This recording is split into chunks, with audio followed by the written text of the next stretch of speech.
Amadeus 91.1. Buenos Aires, Argentina.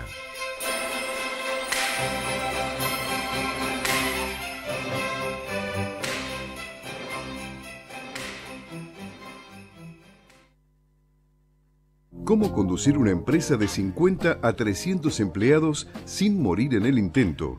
Empresarios, gerentes y especialistas aportan cada semana experiencias y análisis sobre un sector clave de la economía argentina.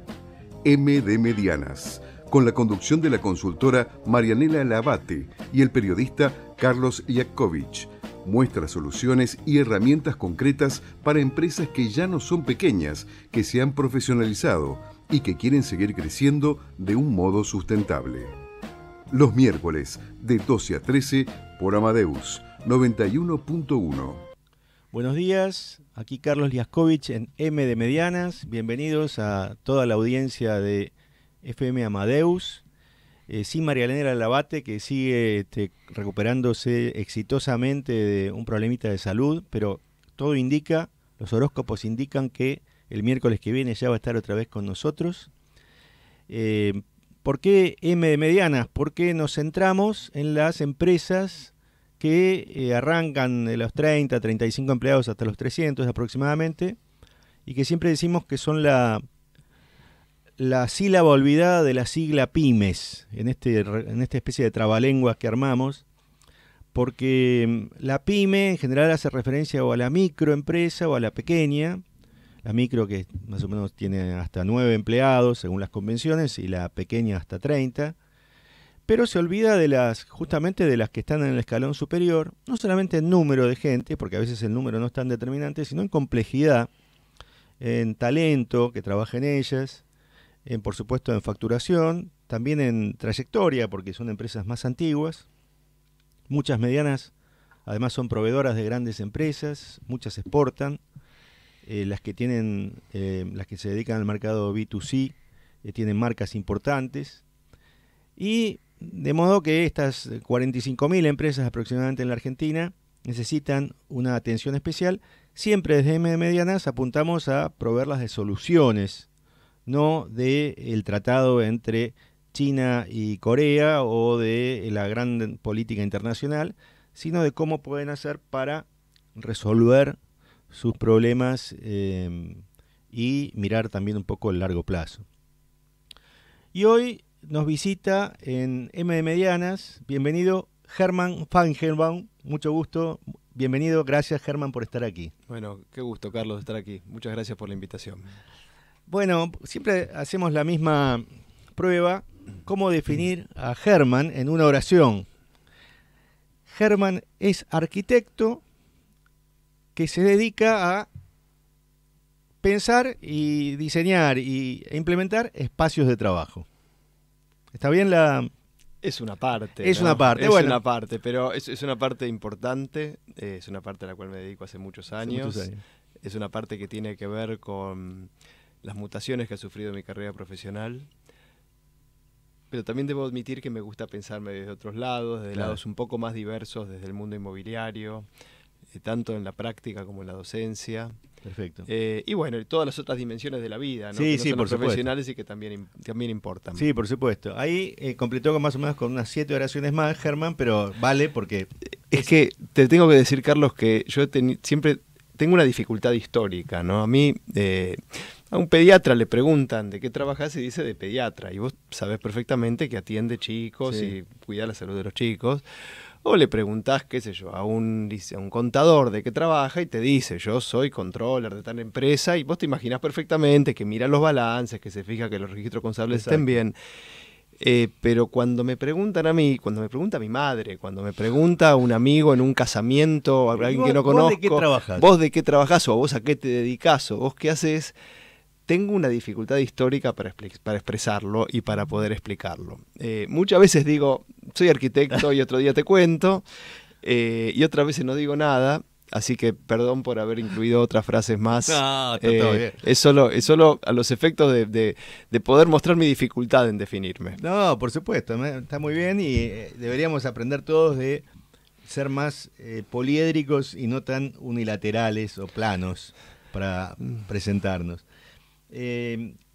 Germán es el CEO, el gerente general de Contract, que es una empresa nacida allá por los 90, entiendo, fundada por Víctor Feingold, y además hace poco que estás en Contract. Sí, hace poquito. Hace poquito.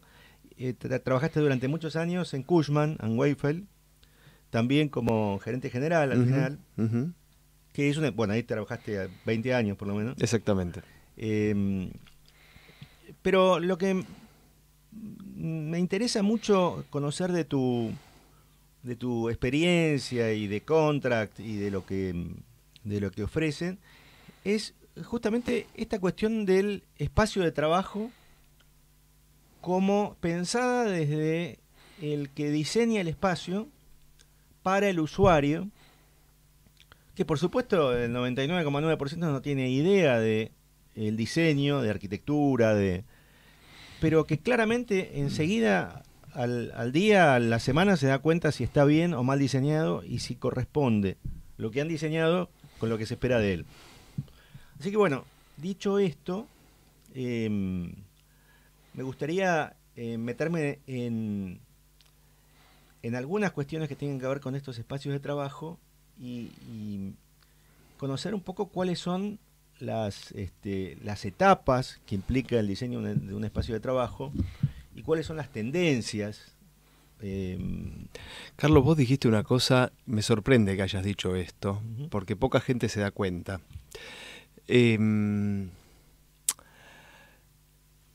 De las implicancias de la permanencia de cualquier obra de arquitectura y de cualquier diseño e implementación de espacios de trabajo. Sí. ¿No? Uno hace un plan de marketing, lo prueba, no va, lo cambia, lo modifica, lo hace, 6 meses después nadie se acuerda muy bien cómo era y todo sigue adelante. Exacto. ¿No? Es un poco la lógica de ese producto, digamos. Sí, de ese servicio, esa actividad que va mutando y que es un poco intangible, ¿no? Y lo mismo con un montón de actividades. Sí. Lo que nos pasa a quienes trabajamos con la materialidad de los espacios en general, en cualquier dimensión de ellos, es que vos volvés una semana después y lo ves, y volvés 6 meses después y lo ves 2 años después y lo ves, y volvés 10 años después y seguramente sigue estando ahí. Eso tiene algunas implicancias tremendas, pero la más importante de todas, o mejor dicho, la que a mí siempre me gusta rescatar, es un concepto que yo recojo desde la década del 90 todavía. Resulta que hay una académica americana de Harvard que se dedica a estudiar este tema, que se dedica a estudiar cómo trabajan las organizaciones y cómo disponen en general sus edificios, yo no diría sus espacios de trabajo, en general todo su portfolio de inmuebles, las grandes empresas o las pequeñas empresas, cualquier empresa, con el objeto de apoyar sus planes de negocio, ¿no? Lo primero que hay que entender es que cuando una familia se hace una casa, la hace para usarlas ellos y el fin es disfrutarlas, el fin es usarla en forma directa. En cambio, cuando una empresa hace, por ejemplo, una oficina, eso es un factor de producción de otro negocio. Cuando una empresa hace una oficina, esa empresa a lo que se dedica es a vender zapatillas, a ganar plata ofreciendo consultoría, a producir fármacos, etcétera, etcétera. Y entonces la oficina es un factor de producción tal como cualquier otro, y debe ser entendido en esa dinámica de cómo hacemos para que la empresa cumpla su objetivo final. Claro. Y mirándolo crudamente, que yo sé que no es lo único, pero para tener una dimensión, una forma de mirarlo muy unilateral y muy unidimensional, las empresas tienen como cometido inicial ganar plata. Claro. ¿No? Se dedican a eso y después tienen un montón de otras cosas y lo hacen con ciertos valores, ciertas formas, pero su objetivo es ganar plata. Sí. Por lo cual, cualquier cosa que hagan, incluidos sus espacios de trabajo, son para ganar plata. Y para ganar la mayor cantidad de plata posible. Dicho esto, esta académica americana que se llama Marta O'Mara dijo una frase que a mí me encantó. Y es, las empresas odian a sus edificios, odian a sus espacios de trabajo. ¿Por qué? ¿Por qué dice? Bueno, porque invierten un montón de tiempo en pensarlos, diseñarlos, construirlos, gastan dinero, ponen esfuerzo, y una vez que están hechos, están ahí para mostrar por años y años y años todos los errores que se cometieron. Ahora, la pregunta es, ¿cuáles son esos errores? Si fueran errores de diseño, bueno, no serían tan relevantes, no sería tan importante. Si fuesen errores de no haber considerado algún factor en particular, no sería tan importante. Pero el problema no es ese. Porque aun cuando un espacio de trabajo, en el contexto que te acabo de decir, que es que la empresa le vaya lo mejor posible, haga el espacio perfecto hoy, los negocios cambian todo el tiempo. Y lo que es el espacio perfecto hoy, dentro de 2 años, no lo es. Por lo cual, las empresas, cuando hacen sus espacios de trabajo, lo hacen siempre tratando de pensar el futuro. En otras palabras, un espacio de trabajo es una apuesta a cómo va a ser el futuro. Es soñar con un futuro deseable, un futuro en el cual van a suceder ciertas cosas y la empresa le va a ir bien en ese contexto. Y el espacio de trabajo está ahí para representar ese mundo en el cual a la empresa le va bien porque pudo predecir lo que va a pasar. Invierte dinero hoy en un futuro que predice que va a ser de determinada manera. ¿Y qué pasa? Que el futuro nunca es así. Claro. Por más buenas predicciones que se intente hacer, el futuro nunca es así. Y entonces la empresa cambia el plan de marketing, cambia el gerente de ventas, pone un nuevo proceso de producción y la oficina o el espacio de trabajo sigue ahí para mostrarle todo aquello que no pudo predecir. Sí. Y eso genera una bronca tremenda, porque yo lo veo y digo, ¿cómo me equivoqué? Pero no había forma de hacerlo diferente. Y ahí la académica, digamos, concluye, odian su espacio de trabajo. Odian su espacio de trabajo por eso. No a priori, sino a posteriori, porque no pueden, porque les evidencia su fracaso para predecir lo que... Exactamente, claro. Porque les muestran en forma patente la imposibilidad que tienen de predecir el futuro. Y una empresa lo que más quiere es predecir el futuro. Lo que más quiere es saber cómo le va a ir más adelante. ¿Y cuál es el antídoto para esto, Germán? Es decir, para que la empresa tenga más flexibilidad, tenga más soltura, tenga más posibilidad de reimaginar el espacio de trabajo, rediseñarlo, y digamos, y que deje de odiar esa decisión que había tomado para décadas. ¿Sí? Bueno, lo primero que todo es humildad, sabiendo que no se va a poder predecir el futuro. Eso es lo primero de todo, es mirar a esa realidad, eso con humildad, con sencillez, y diciendo, no voy a poder hacerlo perfecto. Si uno hace eso, también puede ser prudente en cómo planifica las inversiones, en cómo se compromete, en no hacer una apuesta demasiado fuerte hoy, pensando que tenés la posta. Claro. Independientemente de eso, la verdad que las estrategias de diseño, las estrategias de implementación de espacios de trabajo, en los últimos 40 años, ¿no? 40, 50 años, que han evolucionado tremendamente, sí.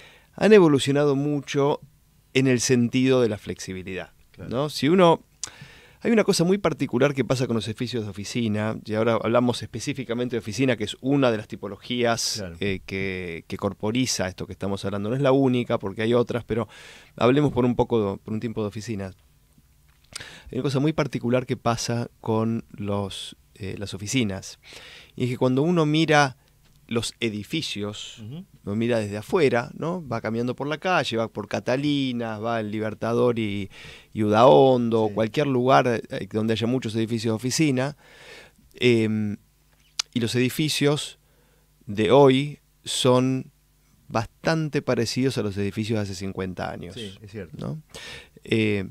Hay un edificio muy famoso de un arquitecto que se llama Mies van der Rohe en Nueva York, que se llama Seagram, en Park Avenue, que debe ser, creo que fue diseñado en la década del 50 y construido en los 60, ¿no? Una cosa así. Uno va, lo ve, entra al edificio, sube a alguna planta, y la verdad que es lo mismo que un edificio inaugurado hace 3-5 años. Casas menos, igualito que Santiago. Digamos. Otra tecnología, algunas proporciones diferentes, pero la verdad es que es un núcleo de circulaciones, una planta libre, un exterior de curtain wall y no mucho más.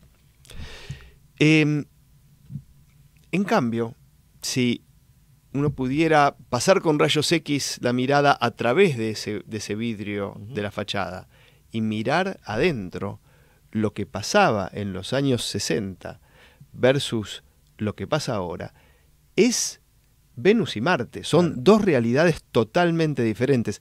Hay una serie que a lo mejor algunas de las personas que escuchan han visto, que se llama Mad Men. Mad Men, ¿no? claro, Mad sí, Men. los hombres de la avenida Madison, que eran los publicitarios de Nueva York de los años 60. Exactamente. Sí.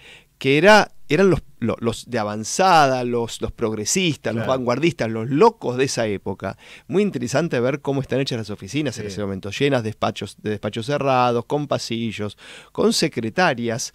Hoy no existe ni la palabra secretaria. Claro. Hoy no existe ese cargo directamente, esa posición. Bueno, eso, si uno lo compara con lo que hay hoy, es completamente diferente. ¿Y en qué ha avanzado, en qué ha cambiado todo eso? Bueno, siempre en el sentido de la mayor flexibilidad. Ha habido una cantidad de avances en la disposición de las oficinas, de la mano de la creación de los mobiliarios modulares, del espacio abierto, y la flexibilidad de todas las instalaciones, las plantas cada vez más abiertas, la unificación o la estandarización de todos los puestos de trabajo. Y en los últimos años eso ha incorporado también una mayor cantidad de lugares para encontrarse, para trabajar trabajar en equipo, ¿no? Antes, que eran las oficinas cerradas y uno tenía que ir a la oficina del otro, hoy no solamente está todo el espacio abierto, sino que aparte se promueve el encuentro todo lo más posible y se promueven las interacciones quizás involuntarias, ¿no? Perfecto. Casuales, sí, pero que generan dos cosas. Por un lado, generan que surjan ideas o se resuelvan problemas de una manera más espontánea, bien, y es algo muy usual. Y después generan que la gente se encuentre, que claro, exista contacto entre las personas y que esos vínculos sociales, esos vínculos emocionales tengan un impacto en cómo se siente la persona, sí, está clarísimo, ¿no? Y esos vínculos lo ayuden a trabajar mejor, en el buen sentido de la palabra, no en un sentido de explotación de la persona, sino en un sentido de que sea un lugar realmente más agradable, donde se pueda sentir más reflejado. Completamente, ¿no? Sí. Entonces, toda esa evolución que ha habido a lo largo de los últimos 50 años, bueno, conduce a unos modelos o a unos estándares o unos criterios en el momento actual que dejan mucho más espacio para que, si uno no puede predecir el futuro, pueda acomodarse a eso, bien, sin que el futuro se le estalle en la cabeza, ¿no? Bien, bien. Antes yo hacía 4 oficinas de 3x3 y mañana quería hacer una de 5, bueno, era un problema. Y además me doy cuenta que antes la arquitectura, digamos, para poner la misma referencia de Mad Men, tenía que ver con muchas veces el poder, y la cantidad de metros de cada oficina tenía que ver con el poder del habitante de esa oficina, la distribución de las tareas de asistencia, con una especie de hall general para las secretarias, mientras que saltamos 60 años para acá, lo que se premia es justamente eso que decías vos, la interacción, la posibilidad de vincular a sectores de la empresa. Hay un famoso dicho que dice que si cada sector, cada división de la empresa cumpliera el 100% de sus objetivos, ventas, marketing, la empresa se fundiría. Con lo cual, cada una tiene que negociar con las demás para poder llegar a una mezcla saludable de objetivos. Y a veces esta interacción, esta máquina de café donde todos van a compartir, es el lugar de encuentro, ¿no? y de desbloqueo de todo eso. Sí, hay diferentes simbolismos también que aparecen, porque en su momento, por ejemplo, el simbolismo era la corner office, la oficina que estaba en la esquina, ¿no? Las oficinas en esquina estaban designadas para los más altos ejecutivos. Claro. Y si vos, cuando llegabas a tener un cargo de mucha relevancia, te ibas a la oficina de la esquina. Hay una historia de una una profesional que quiero mucho, Paula Molinari. Sí, del salto del dueño. Sí, exactamente, sí, exactamente. sí, Que alguna vez interesante. contaba que en alguna empresa que trabajaba que le ofrecían ir a esa oficina y ella no quería y nadie podía entenderlo, ¿no? Porque, era haber llegado. Claro. Y eso se fue desarmando poco a poco, progresivamente. Yo recuerdo hice una oficina muy importante para una corporación a fines de los 90 y todavía existía algo de eso, pero ya había mucha más apertura y mucho más espacios abiertos. Y hoy la verdad es que casi, yo te diría, es raro encontrar una oficina cerrada en cualquier oficina de cualquier lugar, ¿no? Es muy, muy raro encontrarlo. Hay algunas, y también depende del país, depende de la empresa, depende de la industria, pero es muy difícil encontrar. Quizá hay otros simbolismos en las empresas, ¿no? El estatus o el poder político se demuestran de otra manera, pero definitivamente los modelos de liderazgo tienden más al líder que puede formar un equipo, que hace que todos se sientan que participen, que genera la colaboración y que se expresa con humildad en el sentido de las relaciones humanas de cada una de las personas. Bien. Luego, esto se manifiesta de muchas maneras diferentes, un poco más, un poco menos, pero los modelos quizá teóricos o los modelos ideales de management actuales tienden a eso y el espacio acompaña situaciones. Entonces hoy un líder no necesita tener la oficina en la esquina y a veces necesita demostrar de otra manera su poder. Bien. A mi juicio, de maneras un poquito más constructivas y más cercanas a las necesidades reales de la gente. Cuando en Contract diseñan espacios para una empresa, después nos vamos a meter en el tema de empresas medianas, porque para digamos, mostrar la diversidad de posibilidades, el que paga es la empresa, la que paga es la empresa, y la empresa tiene ciertos criterios de imagen, de reputación. Ahora, el usuario no es la empresa, el usuario es cada individuo.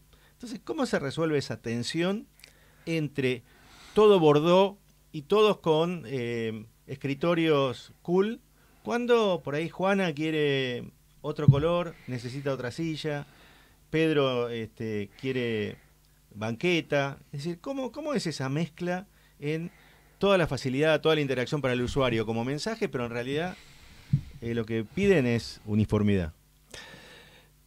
Te voy a decir primero la versión escéptica de mí. No se resuelve esa tensión. Esa tensión nunca se resuelve. Y lo digo de forma metafórica, porque obviamente no es solo en los colores que van en la pared de una oficina. Hay una tensión inherente entre la dirección general de la empresa y las ideas e iniciativas de los empleados. Lo que yo veo como algo positivo es que yo veo que hay cada vez más empresas que están preocupadas por escuchar a sus empleados y por ver cómo pueden incorporar esas ideas o esos criterios a la actividad cotidiana. Ayer a la tarde estuvimos en Contract analizando una iniciativa que se llama Pioneros, donde los empleados proponen alguna idea de innovación, generalmente relacionada con tecnología, a veces uso de inteligencia artificial, pero si no otras tecnologías para que se puedan aplicar mejor. Intrapreneurs, los famosos intrapreneurs. Sí, digamos. Y a veces es más sencillo que eso. A veces es simplemente gente que tiene una idea y quiere compartirla y a veces no, a veces hay gente que se pone un proyecto al hombro. Y bueno, y las clasificaban ahí, yo estaba mirando el análisis y había algunas que estaban bien y otras que decían muy generales, porque son cosas que a lo mejor no tienen aplicación, y otras que no aplican, ¿no? Pero es bueno que exista ese mecanismo donde la gente pueda proponer también que haya una devolución y que diga, bueno, mira, está muy bien, vamos a hacerlo, está muy bien, en este caso no, y que eso sea claro, que eso sea evidente para que todos sepamos dónde estamos parados. Entonces, eso con respecto a las tensiones. Ahora, no se puede, o no es conveniente, no es aconsejable fomentar esas tensiones o no prestarle atención a que van a existir, ¿no? Entonces, lo mejor es, y esto no es algo actual, es algo que ya viene de muchos años, lo mejor es planificar. Okay. ¿Y en qué consiste planificar? Bueno, se hace algún trabajo de estrategia, un trabajo de, a veces se llama workplace strategy, o sea, estrategia de espacio de trabajo, a veces es más planificación. Bueno, hay diferentes formas que se pueden, y metodologías que se pueden aplicar, que se vienen aplicando hace muchísimos años. Yo quiero decir, esto no es que en los últimos 2 años surgió una tendencia. Yo en el año 94, me acuerdo, hice un viaje para aprender ya algunas metodologías de este tipo. Entiendo. Y consisten en, la verdad que son bastante sencillas cuando uno las mira, pero consisten en poder entender qué es lo que piensa la gente, poder entender qué es lo que piensa la dirección de la empresa, porque la dirección de la empresa no es una entelequia. No, claro. La empresa son ciertas personas con la responsabilidad de fijar el rumbo, ¿no? ¿Y qué piensan los gerentes o líderes de cada área? ¿Qué piensan las personas que trabajan? Y no hacer esto simplemente como escribir lo que te parece, escribir una composición, como quien escribe composición tema la vaca, escribe composición cómo me siento en la oficina. Darle un marco. Exactamente. Y darle ciertas referencias. Exactamente, marco, referencia, estructura. Y sobre eso hay ciertas metodologías para llegar a conclusiones. Y las conclusiones de qué es lo que conviene hacer no resuelven todas las tensiones, pero resuelven muchas y por otro lado demuestran a todos que hay un camino claro y que si no se tomó en cuenta por algún motivo es. Perfecto. Estamos conversando con Hermann Feigenbaum, que es el CEO de Contract, arquitecto, y te dejo picando para la segunda mitad del programa, antes de pasar al espacio comercial. 2 cosas. Por un lado, ¿qué pasa con las medianas? Y el tema de logística, porque estuvimos hablando mucho de oficina, y qué pasa con la logística y la distribución de las empresas. En Sancor Salud impulsamos nuevas especialidades. ¿Sabés qué hace una abeja en el gimnasio? Zumba. Como la risoterapia. Hace tan bien a la salud. Por eso esta radio viene con chiste incluido. Y nuestra especialidad, brindar la mejor atención en todo el país con planes para cada momento de la vida. Sancor Salud. La buena salud es todo. Superintendencia de Servicios de Salud, 0800 227 2583, www.sssalud.gov.ar, número de inscripción 1137. Vamos ahora a recordarle a todos nuestros oyentes que pueden potenciar sus equipos de trabajo junto al CUI, al Centro Universitario de Idiomas, una institución de alto impacto académico. Ofrece cursos grupales, in company, workshops y traducciones. También el CUI tiene programas para empresas a medida para que los colaboradores puedan comunicarse en entornos multiculturales. Se puede obtener más información en cuicorporate.com, que se escribe cuicorporate.com, el área de servicios corporativos del Centro Universitario de Idiomas, que ofrece además certificados y diplomas avalados por la Universidad de Buenos Aires. Y a quienes mencionen a M de Medianas tendrán un descuento del 10% en los aranceles. Y además vamos a seguir enfatizando el servicio que presta WeCare para que se siga disfrutando en cada momento del nuevo camino. WeCare es una residencia de lujo para personas mayores. Ofrece cuidados centrados en la preferencia por la persona y una calidad humana y personal en un edificio de jerarquía que, entre paréntesis, he conocido y es notable la calidad de ese edificio y los servicios que ofrece. WeCare, además, enfatizan siempre, significa nos ocupamos, nos preocupamos y cuidamos al otro.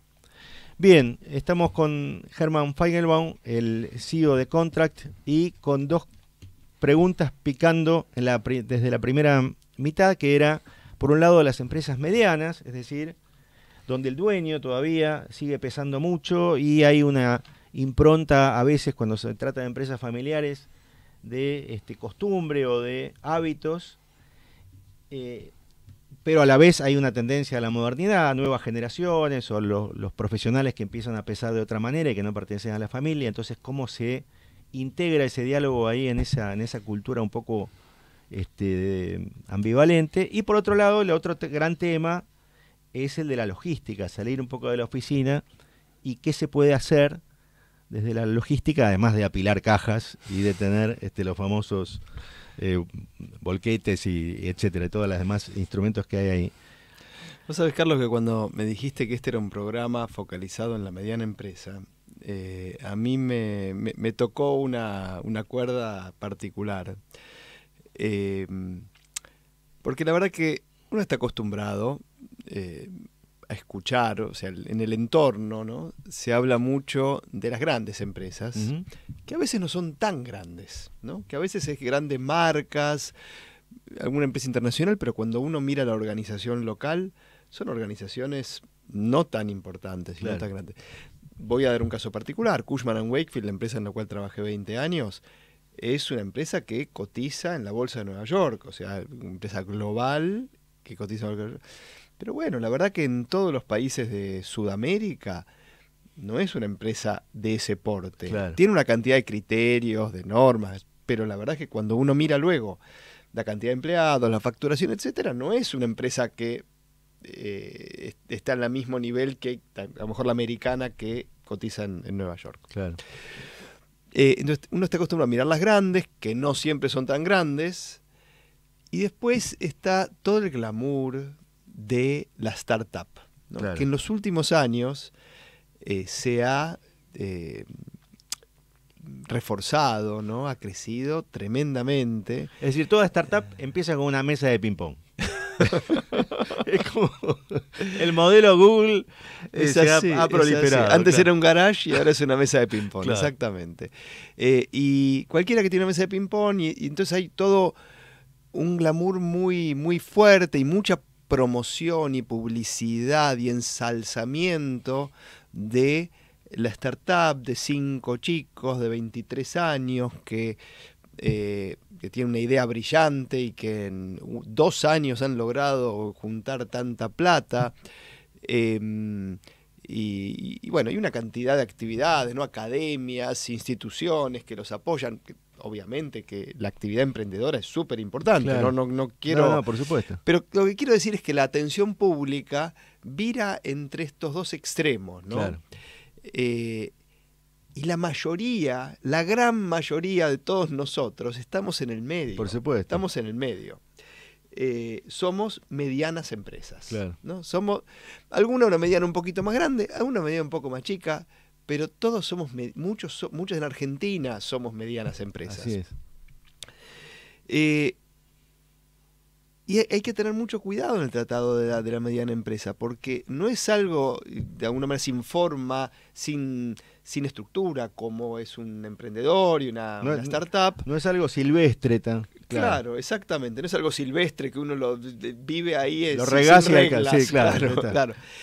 Pero tampoco se banca tener el tipo de estructura, de pensamiento, de mirada, de plazos de una empresa grande. Pero ahí está el grueso de nuestro empresariado. Y Claro. ese grueso de nuestro empresariado hay que cuidarlo. Correcto. ¿Y cuál es la forma mejor de cuidarlo? O una de las tantas formas de cuidarlo. Bueno, fijándonos cómo podemos hacer para que viva en un entorno lo más profesional posible. A mí me parece que la profesionalización, o sea, que podamos vivir en un entorno de discusión profesional, de pensamiento profesional, dentro de empresariado mediano, es importantísimo. Y te debo decir que yo lo veo bastante. Yo no veo que es un empresariado chanta, ni que no se preocupa por crecer, ni por mejorar. Todo lo contrario, me parece que es un empresariado consciente de su preparación y consciente también de las limitaciones que tiene. Bien.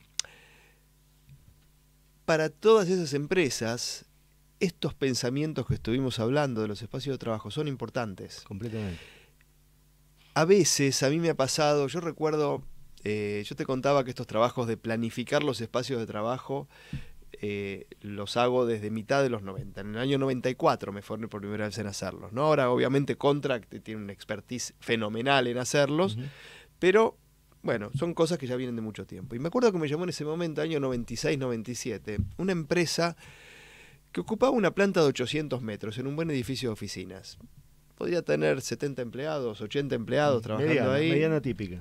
Empresa de tecnología que le iba bien, bien plantada, importada, y creo que importaba equipos de telecomunicaciones. Entonces me llamó, me acuerdo, el director de Administración y Finanzas, un tipo bien formado, Y me dijo, bueno, queremos cambiar nuestro espacio de trabajo porque vemos que que no nos funciona bien. Me preguntó cómo hacerlo. Yo le conté la experiencia de cómo se hacía en diferentes lugares, cuáles eran las metodologías. Y al final de la charla me miró un rato y me dijo, pero eso es para nosotros, ¿no? ¿Te quedó eso? Y sí, la verdad que sí. La verdad que sí. La verdad que es para todas las empresas porque no son generalmente pensar, planificar, ordenar y tomar las decisiones que sean más productivas para que el negocio gane más plata, que dijimos que era lo que buscaba hacer cualquier empresa, es para cualquiera de estas empresas medianas. ¿Sí? Aplica perfectamente, todas tienen una organización, todos tienen una estructura, todos tienen un lugar en el cual trabajan, todos tienen una forma, ciertos objetivos que tratan de lograr todos juntos. Bueno, sin duda, una de las áreas en la cual está bien profesionalizarse y está bien ponerle cabeza es en esto. Y déjame terminar este concepto con una frase otra historia que me quedó de un arquitecto, que es una metáfora de lo que pasa aquí. En los 80 vino una vez un arquitecto francés que se llamaba Henri Siriani, un arquitecto que en verdad peruano que se había ido a vivir a Francia. Era admirador de Le Corbusier y entonces por eso se había ido a Francia a seguir la obra de él. Y vino acá y fue a ver la casa de Le Corbusier en La Plata. La famosa, la casa Curuchet. La casa Curuchet, que es la famosa del hombre al lado, la película. Sí. Exactamente. A la noche fue a una conferencia y en ese momento había mucho debate sobre la vivienda social, ¿no? Entonces había una discusión sobre los que decían que había que hacer buena arquitectura y los que decían que lo que había que fijarse en el costo y hacerla barata y no fijarse tanto en hacerla rápido, digamos. Hacerla rápido, exacto. Bueno, y entonces le preguntaron a él de esto y dijo, yo no veo por qué hay una contradicción entre una y otra. Y dijo, yo hoy a la tarde fui a ver esta casa de Le Corbusier. Y lo mejor que tiene esa casa es un vacío en el medio, un patio, un vacío. Y un vacío cuesta lo mismo en Francia, en Argentina, en Perú, en cualquier lado. No cuesta nada. Me parece que es una buena metáfora de que pensar bien las cosas para que sean lo mejor posible para el objetivo que se busca, que en este caso es que la empresa sea más productiva, que la gente trabaje mejor, que esté más comprometida, que los procesos funcionen mejor, que haya más innovación, que haya más productividad y que en consecuencia la empresa gane más plata, es para cualquiera. Es cuestión de simplemente destinarle un poquito de esfuerzo a hacerlo bien. Correcto. No, y además me quedo pensando en los diferenciales que ofrece una empresa mediana para sus propios empleados, cuando la reputación y el bienestar que tienen esos empleados incide en su decisión de permanecer en la empresa o de irse a otra. Entonces el espacio de trabajo seguramente influye y seguramente, en definitiva, va a redituar en más rentabilidad porque retiene talento que ha estado formando y que le sirve claramente, ¿no? Si uno habla con los empresarios medianos, el gran problema que tienen es la retención del talento. Claro. La retención del talento. Y esto no aplica solo a empresas familiares, ¿no? Claro, a lo mejor sin mucho renombre, menos glamorosas. Anteayer a la noche estuve con el CEO de, te diría, la segunda o tercera empresa de desarrollo inmobiliario más grande de Argentina. Pero claro, sigue siendo una empresa mediana, claro, ¿sí? Porque son así nuestras empresas. Sí. Y me dijo, y una empresa con reputación, con buenos proyectos. Y se me va la gente. El problema más importante que tengo es la retención de talento. Tengo una persona buena y, bueno, todas las políticas, todas las acciones que uno haga para promover un espacio de trabajo en todas sus dimensiones, en la dimensión física y en la dimensión emocional, donde los empleados se sientan parte y se sientan bien y que tengan políticas de trabajo desde casa versus trabajo en la oficina, que tengan modos de relacionarse, de trabajar cómodos, de estar motivados por este lugar. Eso redunda en dos cosas. Primero, un aumento de la productividad. Claro. La gente más productiva genera más, la empresa gana más plata. Y la segunda es que la gente la piensa 2 veces antes de irse. Claro, por supuesto. ¿No? Es muy común que a mí, que cuando uno está entrevistando a alguna persona para un trabajo, le pregunte cuál es el régimen de trabajo. pida recorrer el espacio de trabajo, ¿no? Es algo muy, muy importante, afecta la emocionalidad de las personas, afecta cómo esa persona después llega a su casa y está con su hijo, con su familia, etcétera. Entonces, está teniendo un impacto muy importante, sobre todo en los núcleos urbanos, y tener entonces buenos espacios de trabajo es una buena inversión. Con lo cual la conclusión es, empresarios medianos, incorpórenlo como variable porque pesa y pesa mucho en sus números finales. Segunda cuestión es que te había planteado es el tema de la logística. Es decir, ahí ya hay menos personas, hay más máquinas, hay más, obviamente, mercadería. ¿Qué se puede resolver ahí ya sin tanto glamour, pero con efectividad y con por supuesto, costos más bajos, ¿no? La logística para las empresas para las empresas medianas muy especialmente,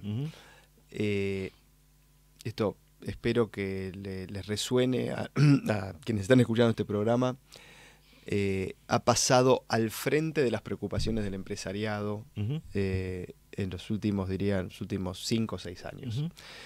Era una actividad, diría, de segundo nivel dentro de las empresas. Se ocupaba de resolver cuestiones básicas, muchas veces más ligado a la producción y a las empresas productivas o manufactureras, claro, al aprovisionamiento, ¿no? Pero hoy hay todas las empresas que trabajan con producto, ¿no? Porque no todas las empresas trabajan con producto, hay muchas empresas de servicio. Claro. Pero las empresas que trabajan con producto, para todas, la logística de distribución, es decir, qué hacen con el producto desde que está en sus manos hasta que llega a las manos de a quien se lo venden, ha pasado a tener una relevancia fundamental. Lo más importante que ha pasado acá, o la causa más importante de este cambio, son las tecnologías de comercio electrónico, claro, en su totalidad. Diría, las metodologías de gestión de inventarios, y después todas las metodologías de promoción y venta, que han cambiado no solamente cómo se distribuye, sino han cambiado también cómo venden las empresas. ¿Sí? Hoy es muy difícil encontrar una empresa de productos que no tenga una página web donde haga algún nivel de venta directa. Algún tipo de venta directa hace. Sí. A lo mejor no es el canal más importante, pero alguno hace. Sí. Y todas tienen alguna estrategia de comercio electrónico de algún tipo. Sí. De algún tipo. A distribuidores, al usuario final, pero todas tienen algo. Las empresas grandes tienen también estas dinámicas, pero tienen mucho más recursos para resolverlo, ¿no? Pueden tener, sobre todo pueden tener depósitos propios bien equipados, en buenas ubicaciones. Y cuando digo depósitos, lo digo a propósito con una S al final, plural, porque generalmente lo que antes era un depósito grande a 40 kilómetros de la ciudad de Buenos Aires. Central, digamos. Claro, y con eso me arreglo y ahí tengo todo, y bueno, el producto le llega a tal persona dentro de 3 días, quizá a través de una serie de intermediarios o algún local que después lo vende al público a la calle, ¿no? Vendo por pallet y después lo vendo al público a la calle, o vendo mayorista, etcétera.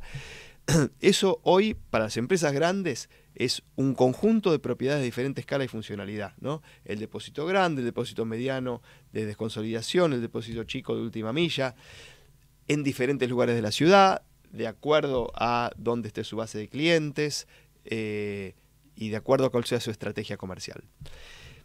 Una empresa mediana no puede resolver esto sola. Claro. Y la verdad es que se arman unos cuellos de botella fenomenales porque hay muy pocas soluciones para ayudar a las empresas medianas a cumplir con esto. Existen algunas plataformas. Entonces, están las soluciones que pasan por tercerizar completamente esto, y entonces hay una cantidad de empresas logísticas muy importante. Es un ecosistema muy interesante de revisar. Y poco visible para el consumidor final, digamos. Muy poco visible, hay que investigarlo, pero hay un montón de empresas de distribución de última milla, pero que no hacen solo distribución, que hacen todo el servicio de fulfillment, es decir, donde el que produce les da el producto, ellos lo almacenan, lo tienen y después lo empaquetan, en fin, hacen una cantidad de servicios, y una vez que el productor o el dueño del producto lo vende en su canal, llega automáticamente la instrucción a la distribución, al distribuidor, y lo entrega al usuario, lo entrega al comercio, a donde tenga que entregarlo. Entonces, lo estoy explicando de una manera muy sencilla, pero es un ecosistema súper robusto, muy poco desarrollado, porque la inversión en logística es muy baja en los últimos años en Argentina, pero que está creciendo a nivel exponencial, 60% por año, 70% por año. Bueno, son números gigantescos. Si uno mira, entonces, dentro de eso está Mercado Libre, que hace este mismo trabajo, ese mismo trabajo.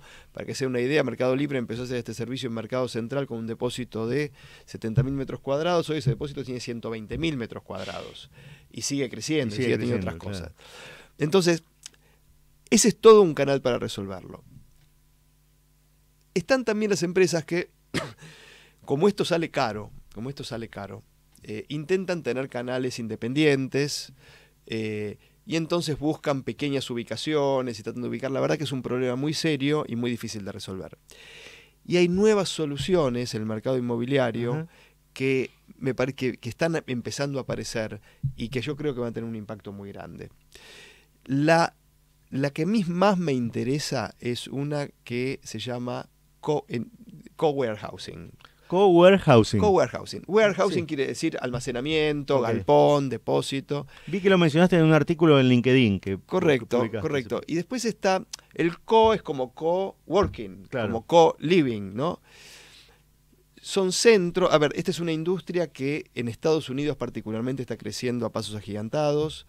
Yo hice una visita el año pasado para conocer esta industria. Y en este momento en Estados Unidos debe haber unas 20, 25 empresas que se dedican a esto y unos 200 centros. Pero está creciendo a tasas del 30-40% anual, o sea que van a ser muchísimos más. En todas las urbes. En todas las urbes, primaria, secundaria, terciaria, en cada una hay más de uno, ¿no? En Atlanta estuve en 4 diferentes, por ejemplo. Y son centros que ofrecen grandes, digamos, la propiedad industrial en desuso, a lo mejor suponte 7.000, 10.000 metros cuadrados, que se dividen en espacios más pequeños. Cada uno de ellos se alquila a alguna empresa mediana. No son pequeñas, porque las pequeñas tienen muy poquita necesidad. Sí. Son empresas medianas que ocupan 50, 100, 200, 300, 400 metros cuadrados y tienen espacios flex, es decir, espacios donde tienen su producto, pero a su vez tienen un pequeño showroom, tienen un pequeño espacio de administración y después entre todos comparten algún espacio de oficinas, comparten servicios logísticos, comparten actividades que hacen que su negocio sea mejor. Claro. Yo creo que modelos como este van a ir progresando cada vez más y cada vez van a ser más necesarios para las empresas medianas que necesitan tener respuesta para cómo hacen para que su producto llegue a su destino de manera consistente con las expectativas del usuario hoy, que no son las mismas que hace 5 años. Claro, por supuesto, porque la velocidad de entrega ha aumentado y los productos te lo prometen para hoy a la tarde. Sí, y por último, no querés caer en manos de grandes operadores que se coman todo tu margen. Obvio, no necesitas tener flexibilidad al respecto. Como para ir cerrando, tema recursos humanos y en particular arquitectos, que yo sé que en Contract deben tener una alta dosis en sangre de arquitectos.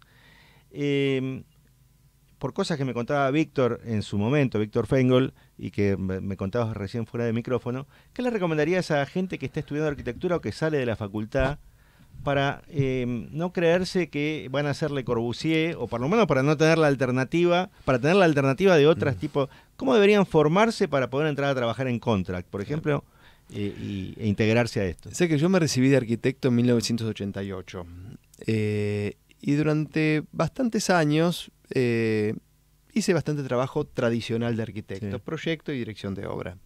Pero también empecé a hacer otras cosas en esos momentos, empecé a hacer alguna cosa más ligada a negocios inmobiliarios, alguna cosa más relacionada con consultoría empresaria. Y bueno, y después de unos años dejé de ejercer la arquitectura en forma tradicional y me empecé a dedicar más a un mundo de negocios relacionados con edificios. Y a mí a veces vienen y me dicen, bueno, vos sos ex arquitecto. Ex arquitecto. Sí, y yo odio que me digan eso, porque para mí la formación de arquitecto es fundamental para poder hacer cualquier cosa que hago. Sí. La gestión por proyecto, la mirada conceptual, ¿no? Te dio una cabeza la arquitectura. Exactamente, exactamente. Y eso un poco me parece que es lo que estás proponiendo para que se mire cada arquitecto a sí mismo, ¿no? Yo creo que hay que mirar las capacidades de los arquitectos más allá de las capacidades de diseño. Okay. Son enormes, hay unas posibilidades de interactuar con el mundo y de hacer cosas en el mundo gigante.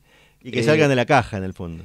Sí, que no son la visión de hace 50 años del arquitecto encerrado en su gabinete decidiendo si la línea era curva o recta, sino que tiene que ver con la interacción con el mundo. Pero hay unas habilidades enormes y que yo creo que si los arquitectos podemos sacarlas a la luz y aprovecharlas en el contexto que fuera, vamos a poder realizarnos de muchas maneras diferentes. Perfectísimo. Como para ahora sí cerrar, y ya te pido una especie de definición como al principio de una oración, pero no tan así, digamos, pero por tiempo. ¿Qué tendencia estás viendo vos en el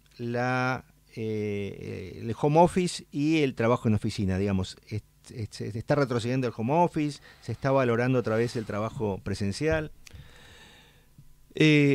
Sí, el trabajo presencial cada vez se mira con más cuidado y también las empresas están prestando la atención a cómo lo hacen para que sea atractivo. Para que sea atractivo. Creo que la gente quiere tener flexibilidad de estar en su casa para hacer un trámite, estar cerca de sus hijos, sí, o en fin, las cosas personales, viajar menos, pero que también cuando se queda encerrada en pijama todo el día sufre. Claro. Y no interactúa. Y no interactúa y sufre por eso, ¿no? Claro. Es algo, la falta de interacción social es algo que afecta mucho a la emocionalidad de las personas.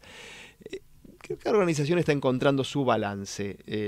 Lo importante es encontrar un balance. Es un balance consciente que sea basado en un objetivo de negocios y que esté coordinado con la gente. Y yo creo que ese balance se está encontrando en muchos lugares. Perfecto, perfectísimo. Bien, Germán Feigenbaum, CEO de Contract, muchísimas gracias por estar aquí en M de Medianas. Nos quedamos con ganas de seguir hablando, así que probablemente en el futuro te vamos a volver a llamar. Saludos a Marianela Labate, que vuelva al programa rápido y que termine de recuperarse. Gracias, Ricardo Piñero, por la operación técnica, como siempre. Y ahora sí, nos despedimos hasta el próximo miércoles a las 12 del mediodía, que nos reencontraremos en M de Medianas. M de Medianas, con la conducción de la consultora Marianela Labate y el periodista Carlos Iacovich. Muestra soluciones y herramientas concretas para empresas que ya no son pequeñas, que se han profesionalizado y que quieren seguir creciendo de un modo sustentable.